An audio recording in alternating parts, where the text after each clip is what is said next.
Bienvenue à vous pour cette nouvelle leçon de sciences CM1, CM2, la leçon du jour, les séismes. C'est parti. Dans cette leçon, on va trouver 4 compétences. Je sais ce que sont les plaques tectoniques, je sais comment se déclenche un séisme, je connais le vocabulaire lié au séisme, et enfin, je connais les mesures du séisme.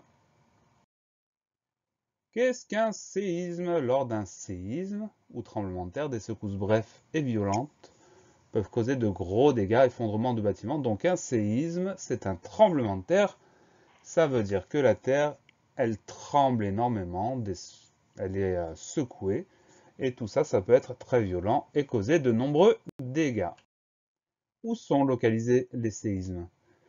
Les séismes sont localisés à la frontière entre différentes plaques tectoniques. La surface de la Terre est divisée en une quinzaine de plaques tectoniques. Elles se déplacent en un lent mouvement continu les unes par rapport aux autres.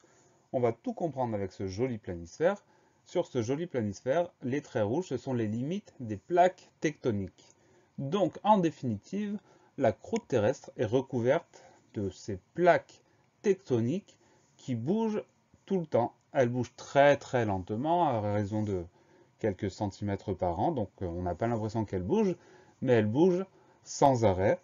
Ces plaques qui bougent, ça provoque des séismes. Donc sur la carte, les séismes sont les points gris qui sont provoqués par les plaques tectoniques qui bougent les unes par rapport aux autres. On va voir comment dans un instant. Que se passe-t-il entre les plaques tectoniques? À l'endroit où deux plaques se touchent, il peut se passer différentes choses. Les plaques peuvent s'éloigner l'une de l'autre. Donc chaque plaque bouge dans un mouvement. Parfois, deux plaques qui sont collées vont s'éloigner l'une de l'autre.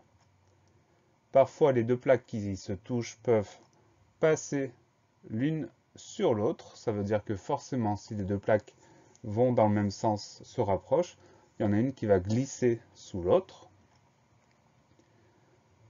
Et évidemment, il va y avoir une collision entre ces deux plaques à cet endroit-là et ça va former des petites montagnes.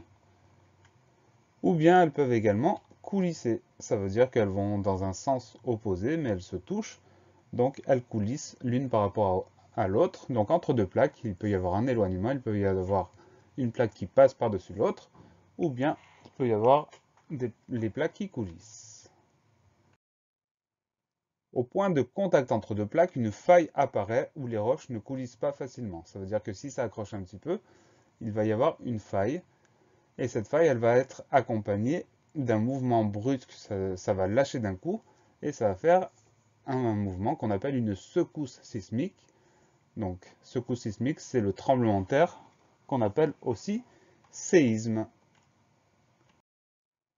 Quel mot emploie-t-on pour parler d'un séisme? Alors, le point de départ du séisme, ça veut dire l'endroit d'où vient la secousse, on appelle ça le foyer. À la verticale du foyer, c'est-à-dire sur la surface de la Terre, on va trouver l'épicentre, c'est l'endroit où les dégâts sont les plus importants. Plus on s'éloigne de l'épicentre, moins les ondes sismiques sont fortes. Un autre joli schéma pour tout bien comprendre. Donc sous terre, l'endroit où commence la secousse, on appelle ça le foyer. Le foyer, évidemment, se situe sur une faille. Au-dessus du foyer, sur la surface de la Terre, on va trouver l'épicentre. Au-dessus du foyer, au niveau de l'épicentre, les secousses sont les plus fortes et donc les dégâts sont les plus nombreux. Après, un tremblement de terre, c'est comme quand on jette une pierre sur un lac, on va avoir des ondes qui vont se propager petit à petit. Plus on s'éloigne du foyer, moins les ondes sont importantes. C'est pour ça que au niveau de l'épicentre, juste au-dessus du foyer, on a beaucoup de dégâts. Et après, plus on s'éloigne, moins on a de dégâts.